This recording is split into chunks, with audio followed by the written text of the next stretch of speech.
कल बोर्ड का एग्ज़ाम हुआ है और आज हम लोग मैथमेटिक्स का एनालिसिस करने वाले हैं। मैथ्स के लिए बहुत अच्छा पेपर आया। जो हमारे कराए हुए क्वेश्चंस थे उनमें से ही ज़्यादातर क्वेश्चंस फंसे हैं और जो प्री बोर्ड्स में है और प्रैक्टिस में लगाए थे वो ज़्यादा। और आपके 20 नंबर्स के जो OMR सीट के ऑब्जेक्टिव क्वेश्चंस आते हैं वो बहुत ईजी ही आए हैं। तो सबसे पहले हम उन्हीं क्वेश्चंस को देख लेते हैं जो आपके ऑब्जेक्टिव्स में है। तो पहला क्वेश्चन है, in the following numbers the rational number is. तो फर्स्ट क्वेश्चन में रेशनल नंबर पूछा है। बहुत नॉर्मल क्वेश्चन है कि डायरेक्टली रेशनल नंबर इसमें पूछा गया है। तो यहाँ पे इरेशनल होता तो थोड़ा सा बच्चे यहाँ पे कंफ्यूज हो जाते हैं, लेकिन बहुत इजी है, रेशनल है। तो यहाँ पे √9 की वैल्यू दे रखी है आपको। √9 विल बी ±3। तो यहाँ पे ये जो वैल्यू है √9 इज अ रेशनल नंबर। तो सेकंड क्वेश्चन आया है आपका, the solution of the pair of linear equation x + y = 10। तो x + y = 10 और x - y = 4। It is very easy. आप किसी भी मेथड से इसको कर सकते थे, डायरेक्टली आप मेथड से कर सकते हो इसको एडिंग करके। तो इसकी वैल्यू आ रही थी x = 7 और y = 3। तो option B is right. Second third है आपका, the distance of the point 5 and 9 from y axis. और y एक्सिस से अगर पॉइंट की निकाल रहे हो तो डायरेक्टली तुम्हें पता चल रहा है कि 9 तो है वो आपका y एक्सिस का पॉइंट है, तो जो डिस्टेंस होगी x की तरफ वो 5 है। तो answer is the C unit, C 5 unit. तो फोर्थ क्वेश्चन है आपका, if one side of an आइसोस्केल right triangle is 5√2 centimetre then the length of its hypotenuse. तो आप जानते हो कि अगर उसकी 5√2 90 डिग्री का ट्राइंगल दे रखा है ऐसे करके, तो आइसोस्केल ट्राइंगल है, तो ये हाइपोटेनस निकालनी है, बाय पाइथागोरस निकाल सकते थे। आंसर आएगा आपका 10 सेंटीमीटर, ऑप्शन ए। फिफ्थ है आपका, sine square 80 degree minus cos square 70 degree की वैल्यू बतानी है आपको। नाउ आप सिंपल सा क्वेश्चन था, 90 - थीटा करके जो वैल्यू हम लेके आते हैं उससे ही चेंज हो जाता। एक वैल्यू आप चेंज करते, कॉस स्क्वायर 75 डिग्री बन जाता और माइनस होकर 0 आना था answer. Option B is correct. Sixth question है आपका, for any positive even integer p every positive odd integer will be the form of. अगर वो पॉजिटिव ऑड नंबर्स की बात कर रहा है जो कि इसमें दिया हुआ है, तो आप जानते हो अगर 2 का मल्टीप्लिकेशन किसी भी नंबर में होगा दैट विल बी इवन। तो यहाँ पे हमारा जो फॉर्म बनता है 2p + 1 बनता है। और ये एक्सरसाइज फर्स्ट 1.1 का क्वेश्चन है, उनमें एग्जाम्पल्स में सेम दे रखा है और ये सेम क्वेश्चंस की हमने प्रैक्टिस कराई है। यहाँ पे जो हमें इक्वेशन मिली है वो भी बहुत इजी थी। तो क्वेश्चन नंबर 7 में मीन निकालने के लिए बोला गया है। 4 नंबर्स आपको दे रखे हैं, 5 नंबर में वेरिएबल दे रखा है और मीन निकालना है। तो नॉर्मली उसका मीन भी वेरिएबल में दे रखा है, इक्वेशन सॉल्व करके आ जाता। आंसर आ रहा है 10। और ये क्वेश्चन हमने प्री बोर्ड में और आपका हाफ ईयरली एग्जाम दोनों में आपको मिला है क्वेश्चन में। और प्रैक्टिस में भी हमने एक्स्ट्रा क्लासेस में, नॉर्मल क्लासेस में कई बार कराया है सेम क्वेश्चन, कभी x लेके कभी f लेके, कई जगह पॉइंट में भी आया, लेकिन यहाँ पे डायरेक्टली आंसर था 10 centimetre, sorry 10 value not centimetre. तो if the root of the quadratic equation ax² + bx + c = 0। Normal आपको जनरल फॉर्म दे रखी है क्वाड्रेटिक इक्वेशन की, यहाँ पे इक्वल है इसके रूट्स। तो आप जानते हो अगर इक्वल रूट्स हैं तो उसकी फॉर्म क्या बनने वाली है, डायरेक्टली c की वैल्यू पूछी है। तो c की वैल्यू को अगर आप b² - 4ac से चेंज करोगे दैट विल बी b²/4a। तो बहुत इजी था आंसर इसका। और इसको हमने क्वेश्चंस में वैल्यू चेंज करके डायरेक्टली जनरल फॉर्म में ना देखे, कई क्वेश्चंस आपके प्री बोर्ड में, नॉर्मल क्वेश्चंस में या फिर एक्सरसाइज में देखो तो कई बार हम इस क्वेश्चन को डायरेक्टली करा चुके हैं। और ये आपका 9th क्वेश्चन, ये बहुत ही बार मैंने कराया है क्वेश्चन, पहले हाफ ईयरली में भी कराया था और अब प्री बोर्ड में भी कराया। बस जस्ट इतना है कि हमने यहाँ पे यूनिट्स लेके कराया था, यहाँ पे वैल्यू दे रखी है और ये थेल्स थ्योरम से ही हो जाएगा। तो उसमें थेल्स थ्योरम से दोनों का रेशियो इक्वल होता है और इक्वेशन को अगर आप सॉल्व करोगे that will be 2 centimetre in answer. तो 10th answer, question number 10th है, arithmetic mean of the even positive number from 1 to 10। ये क्वेश्चन मैंने खुद अपने हाथों से क्लास में करा था, same as it is question, और इसका आंसर आने वाला है 6। तो 1 से लेकर 10 तक की वैल्यू का मीन निकालना था। Next is the prime factor of the number 156 will be. ये सेम क्वेश्चन एग्जांपल या आई थिंक एनसीईआरटी की बुक में है एग्जांपल, या उसमें फर्स्ट चैप्टर में, और answer is the B 2 to the power 2 × 3 × 13। तो question number 12 is the mean of the mode of a group data are 24 and 12 respectively, then the median is. तो mean mode वाला जो three median वाला formula होता है उससे आप इसको चेंज करके निकाल सकते थे, डायरेक्टली है वो नॉर्मली हमने लिखा रखा था क्वेश्चन, और ऐसा क्वेश्चन मिला भी है। तो आंसर विल बी 20। तो डायरेक्टली दो वैल्यू दे रखी है, एक वैल्यू निकालना है, तो डायरेक्ट वाले फॉर्मूले से निकल जाता है क्वेश्चन। अब आपको एक लीनियर पेयर इक्वेशन में क्वेश्चन मिला है, if the pair of linear equation 2x plus 3y equal to 5 and 4x plus ky equal to 10 has infinitely many solutions if they have। तो ये क्वेश्चन एग्जैक्ट वैल्यू चेंज करके language same थी, हमने कराया है question और कई बार कराया, कभी किसी बच्चे को कराया, कभी पूरी क्लास को कराया। That the answer is 6k की वैल्यू निकालनी थी। अगर आपको एक पोजीशन दे रखी है कि इनफाइनाइटली मैनी सॉल्यूशन है, तो आप a1 b1 वाले वैल्यू से पुट करके आंसर आता है, यहाँ पे आपका 6 आ रहा है answer. Next one is the ABC and BDE are the two equilateral triangle such that D is the midpoint। तो अगर ABC और BDE दो आपका ट्रायंगल दे रखे हैं और D उसका मिड पॉइंट दे रखा है, तो आप जब उसका एरिया का रेशियो निकालोगे दैट विल बी 4:1, क्योंकि जब हम वैल्यू को चेंज करते हैं ABC एंड यहाँ से आपको दिया हुआ है BC से D, तो ये जो वैल्यू आ रही थी यहाँ पे जब हम चेंज करते हैं तो ई पॉइंट है, यहाँ पे एक ई पॉइंट और दिया है, दो इक्विलेटरल ट्रायंगल हैं जो कि अलग अलग दे रखे हैं, लेकिन डी का इसी का पोर्शन यहाँ पे अगर मिला है तो ई हमारा कहीं अलग होगा, that will be the part. तो जब हम इनकी रेशियो की वैल्यू निकालेंगे दैट विल बी 4:1, आंसर ये तो 4:1। तो हमारा नेक्स्ट क्वेश्चन है cos A = 7/25। तो वैल्यू निकालनी है आपको tan A + cot A की। ये क्वेश्चन अलग अलग रेशनल यानी कि आपके ट्रिग्नोमेट्रिकल रेशियोज में चेंज कर करके, पाइथागोरस से चेंज करके इसकी वैल्यू को परपेंडिकुलर और उसमें चेंज करके इनकी रेशियोज में बार बार कराया गया है। इससे भी बड़े बड़े क्वेश्चंस कराए गए हैं। तो डायरेक्टली वैल्यू निकल के आ रही थी 625/168, क्योंकि डिनोमिनेटर में जो आएगा वो आएगा 7 × 24 का रूट, मतलब स्क्वायर रूट ऑफ द 24। तो यहाँ स्क्वायर रूट निकल के जो आएगा वो 24 होगा 576 का, तो ये आंसर आएगा 168। Then is the radius of the two circle are 4 centimetre and 3 centimetre. एक सर्कल आपको रेडियस है 4 सेंटीमीटर, दूसरे सर्कल की रेडियस है 3 सेंटीमीटर। इन दोनों को मिलाकर एरिया में जो बनने वाला सर्कल है उसकी रेडियस पूछिए, तो इन दोनों का एरिया प्लस कर देते हैं आप। प्लस करने के बाद में तीसरे एरिया को पाई आर स्क्वायर में वैल्यू आर की वैल्यू निकल जाती है, डायरेक्टली निकल के आएगी, इसकी वैल्यू होगी 5 सेंटीमीटर की रेडियस का नया सर्कल बनेगा। The root of the quadratic equation is x² - 3x - 10 = 0। तो डायरेक्टली मिडिल स्प्लिट फॉर्म से हो रहा था, दो रूट निकल के आएंगे, पहला होगा 5 और दूसरा होगा -2।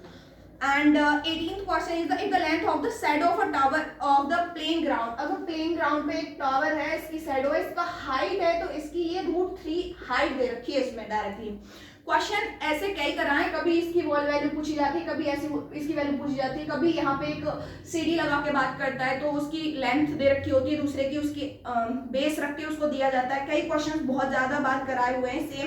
तो इसका एंगल बताना था, एंगल कौन सा है, तो ये यहाँ पे आपको दिख रहा है कि h/√3/h करोगे तो दैट विल बी 1/√3 और 1/√3 10 30 की वैल्यू होती है, तो that will be 30 degree angle. The 19th question में आ रहा है the number of solid sphere each of the diameter 6 centimetre and can make the meeting of the solid metal cylinder of the height 45 centimetre, diameter of 4 centimetre. जब हम इसको change कर रहे हैं value को, यानी कि हम वॉल्यूम में चेंज करके देन आप उसको चेंज करोगे तो यहाँ पे आंसर आएगा आपका 5, और आप फॉर्मूले से डायरेक्टली रख के हो जाता है ये क्वेश्चन, डायरेक्ट आंसर है। नेक्स्ट है last question of MCQ 20। If the triangle of is an equilateral triangle such that AD perpendicular BC, then AD square is equal to 3DC square होगा आंसर, A होगा इसका, क्योंकि ये question direct नहीं दिया था हमारी NCERT में, पूरा प्रोसेस से सॉल्व करने के लिए दिया गया है, एक्सरसाइज का क्वेश्चन है, और यहाँ पे आपको बस ये डायरेक्ट दे दिया है तो आपको अलग से सॉल्व करना था। इक्विलेटरल ट्रायंगल दे दिया है इसमें, तो ABC में इक्विलेटरल ट्रायंगल है और यहाँ पे A से D पे BC पे परपेंडिकुलर है, तो अगर AD का स्क्वायर निकाला जाएगा दैट विल बी AC का स्क्वायर माइनस में करेंगे तो CD का स्क्वायर। जब हम AC की वैल्यू हमारी BC के बराबर है तो हम BC का हाफ DC है, तो जब हम इसमें वैल्यू रखेंगे स्क्वायर में चेंज होके आएगी वैल्यू आपकी 3DC स्क्वायर। दोनों की जगह पे DC रख दोगे तो 3DC स्क्वायर की वैल्यू निकल के आएगी। डायरेक्ट भी कर सकते हो, प्लस वाले तरीके से भी यहाँ से सॉल्व हो जाता। तो इक्विलेटरल ट्रायंगल की हेल्प से यहाँ पे हो जाएगा। और आपका बी पार्ट यानी कि जो आपके सॉल्यूशन वाले क्वेश्चन है वो भी हमारे बहुत बार कराए हुए आए हैं। क्वेश्चंस तो ये है आपका कि पहला क्वेश्चन बहुत ही ईजी है कि उसमें डिस्क्रिमिनेंट की वैल्यू पूछी है, डायरेक्टली पूछ लिया है क्वाड्रेटिक इक्वेशन का ओनली डिस्क्रिमिनेंट की वैल्यू, तो b² - 4ac से बहुत ज्यादा 2 नंबर में बहुत इजी क्वेश्चन आया है। सेकंड है आपका कंस्ट्रक्शन से इतना इजी क्वेश्चन आया कि जस्टिफिकेशन भी नहीं पूछी है उसने। तो यहाँ पे जो क्वेश्चन मिल रहा है वो है ओनली टेंजेंट बनाने के लिए 3 सेंटीमीटर का रेडियस है जिसपे 7 सेंटीमीटर का डिस्टेंस पे एक पॉइंट रखा हुआ है और वहां से टेंजेंट डालनी है। तो ये कई बार नहीं, हर क्वेश्चन में जस्टिफिकेशन पहले यही टेंजेंट का काम होता है। तो पहला ही एग्जांपल के तौर पे नंबरिंग चेंज कर दिए, पहला ही क्वेश्चन था शायद एक्सरसाइज का, और ये हमने प्री बोर्ड में भी दिया था नंबरिंग चेंज करके, थोड़ी सी 6 सेंटीमीटर 10 सेंटीमीटर करके दिया था। क्वेश्चन एग्जैक्ट प्री बोर्ड में मिला है हमारे बच्चों को। और ये cos a - b की √3/2 करके वैल्यू दे रखी है। डायरेक्ट आंसर था इसका कि √3/2 को आप इसमें cos में चेंज कर सकते थे और that will be cos 30 and sin 60। जब हम इक्वेशंस को चेंज करते हैं तो दैट आंसर आता है इसका डायरेक्टली। और इसका next question is the find the median. अब आपका जो स्टैटिक्स था उसमें से तीनों का क्वेश्चन आया है, मीन का, मीडियन का और आपका मोड का। मीन और मीडियन, मीन का जो क्वेश्चन है वो 6 नंबर में है और आपका मोड का और मीडियन का क्वेश्चन आपका 2-2 नंबर में दे रखा है। नॉर्मली क्वेश्चन है, कोई दिक्कत वाली बात नहीं है, लाइन से कंटिन्यूअस क्लास इंटरवल दे रखा है और बहुत इजी क्वेश्चन था, फॉर्मूला लगा के ही डायरेक्टली हो रहा था क्वेश्चन। तो यहाँ पे आप देख सकते हो। और ये क्वेश्चंस आपके प्री बोर्ड वगैरह में दे रखे हैं और इससे भी टफ क्वेश्चन दिया था आई थिंक मैंने प्री बोर्ड में, और बहुत इजी क्वेश्चन आया है इसमें। एक क्वेश्चन आया था sum of the digit of the 2 digit number is 9 times the number of twist the number obtain by reversing the order of the digit, find the number. ये ऐसे क्वेश्चन 4-5 थे exercise में, एग्जैक्ट नंबरिंग पे दे रखे थे, बहुत easy थे, जो कई बार कराए हैं बच्चों को। हाफ ईयरली एग्जाम में सेम क्वेश्चन दे रखा था, नंबरिंग चेंज करके था, थोड़ा सा लैंग्वेज में अंतर था, बाकी कई बार हो चुका है। अभी आते हैं सेकंड क्वेश्चन पे। डू 5 पार्ट करने हैं आपको इसके, और पहला ही क्वेश्चन बहुत इजी है।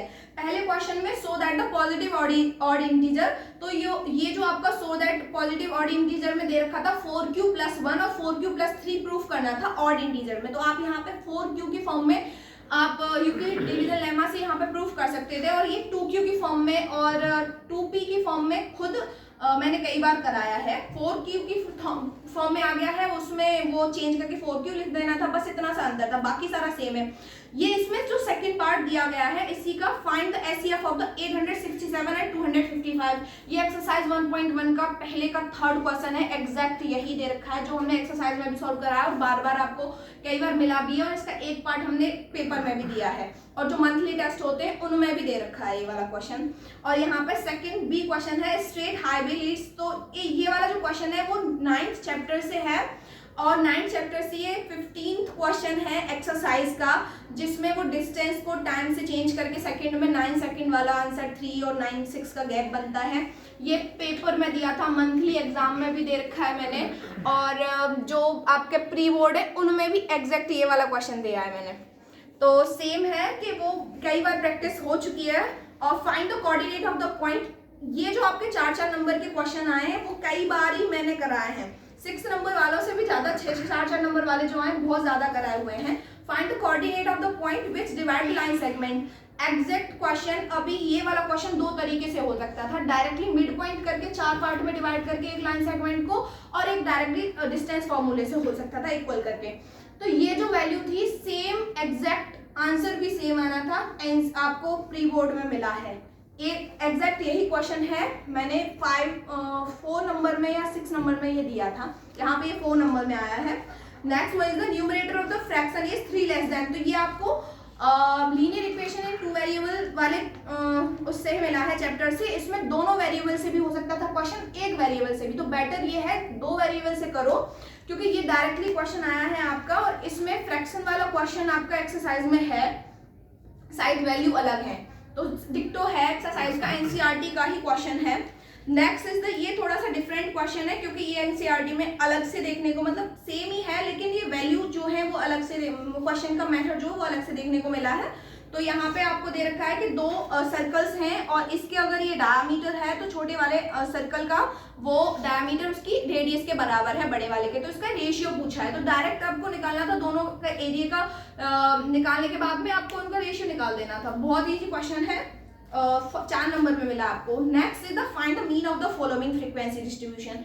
अब मीन वाले क्वेश्चन में बच्चों को थोड़ा सा यहाँ पे लगा होगा कि इनकी एच सेम नहीं है, लेकिन एच सेम होने की बात है ही नहीं। आप डायरेक्टली अज्यूम्ड मीन मेथड से भी इसको कर सकते थे, मीन निकल के आ जाता। डायरेक्ट हो रहा है, कोई टेंशन वाली बात है नहीं इसमें। बहुत ईजी क्वेश्चन है, कई बार ऐसे क्वेश्चन हुए हैं।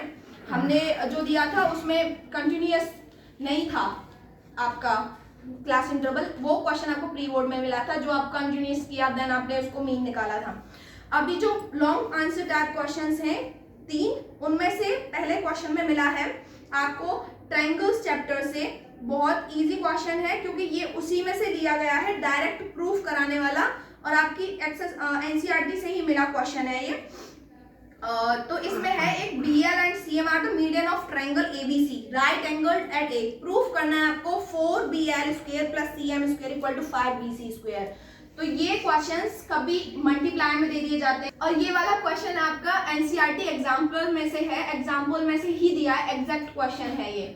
और आपका इसका सेकंड पार्ट जो दिया है वो है if one of the triangle is equal of the angle of the other triangle and side including these angle are proportional then prove the two triangle are similar। तो यहाँ पे आपको फर्स्ट जस्टिफिकेशन में मीन्स आपको पहले आप इसका picture बना के तब इसको सॉल्व करना था, और ये भी क्वेश्चन आपका एनसीईआरटी का ही है जो प्रैक्टिस हम बार बार करा चुके हैं। नेक्स्ट ये एग्जैक्ट क्वेश्चन मैंने हाफ ईयरली में दिया था, 4th है, एग्जैक्ट क्वेश्चन है और कई बारी प्रैक्टिस कराई है। ये आपकी लीनियर इक्वेशन की लास्ट एक्सरसाइज जो है उसका फर्स्ट का कोई पार्ट है, फर्स्ट सेकेंड पार्ट, और एग्जैक्ट रूट वाला क्वेश्चन कराया था। ये 6 नंबर में आया है, लीनियर इक्वेशन सॉल्व करने के लिए है। और इसका सेकेंड वन जो आया है आपका वो है आपका, इसका सेम वैल्यू चेंज करके मैंने प्री बोर्ड में दिया है। इसमें अप स्ट्रीम और डाउन स्ट्रीम की जो वैल्यू दे देते हैं आपकी स्पीड की, वो बतानी थी। फाइंड स्ट्रीम ऑफ द जो आपका ठहरे हुए पानी है उसमें स्पीड बतानी है। तो अप स्ट्रीम और डाउन स्ट्रीम करके डायरेक्ट क्वेश्चन आया है, ये एग्जैक्ट प्री बोर्ड में दिया है। वैल्यू चेंज कर दी थी हमने, 18 किलोमीटर ना करके कुछ और था, 10, 3 वगैरह, उसमें अलग है ये थोड़ा सा। बाकी सेम क्वेश्चन है डाउन स्ट्रीम और अप स्ट्रीम का, और ये एग्जाम्पल में से दिया था उसी के तरीके से है। नेक्स्ट द लास्ट वाला जो है वो एक फ्रस्टम से है और एक आपका सिलेंडर से है। तो यहाँ पे फ्रस्टम वाला क्वेश्चन बहुत नॉर्मल है कि एक तरफ से ओपन है, एक सीट से बनाया गया है।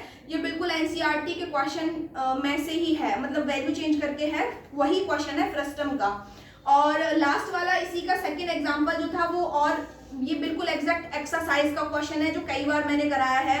3 मीटर डायमीटर है और अंदर गड्ढा खोदा हुआ है 14 मीटर में, वो मिट्टी निकाल के बाहर फैलानी है। अब बाहर फैलाने के लिए उसका जो फैलाने के लिए जो दिया हुआ है वो उस आपका जो सर्कल था जिसमें आपने सिलेंडर बनाया उससे 4 मीटर डिस्टेंस कैरी कर रहा है चारों तरफ। अगर वो 4 मीटर डिस्टेंस कैरी कर रहा है तो ये आपका सिलेंडर था जो आपने गड्ढा खोदा, इससे 4 मीटर ऑल साइड। तो ये बहुत इजी था, यहाँ पे आपको मिट्टी लगानी है। तो जो वॉल्यूम में से इसमें से मिट्टी निकली है वो यहाँ पे फैलने वाली है। तो यहाँ पे डायरेक्ट आपको कई बार कराया है, प्रैक्टिस भी कराई है इस वाले क्वेश्चन की, एक्सरसाइज से ही क्वेश्चन है एग्जैक्ट यही नंबर के साथ में। तो यहाँ पे आपको इसकी रेडियस भी लेके इसका एरिया प्लस माइनस करना था इसका, देन जो वॉल्यूम आ रहा था वो इसके बराबर था। तो डायरेक्टली फॉर्मूला बना के आप वैल्यू रख के यहाँ पे कर सकते थे। बहुत अच्छा पेपर आया है आपका। तो पेपर बहुत इजी था आपका, जिस तरीके से हमने अब तक इंस्ट्रक्शंस दिए हैं आपको, प्री बोर्ड कराए हैं, एग्जाम्पल्स कराए हैं और क्वेश्चंस की जिस तरीके से प्रैक्टिस कराई है, और आपको बोला गया है कि इस तरीके से आपके क्वेश्चंस करने चाहिए, इसको पहले करना, इसको इतना टाइम देना, टाइम मैनेजमेंट करने का तरीका। बाकी अगर उस चीज़ों पे आपने ध्यान दिया तो उम्मीद तो बहुत अच्छे नंबरों की है, आपने बहुत अच्छे से किया होगा। Thank you very much.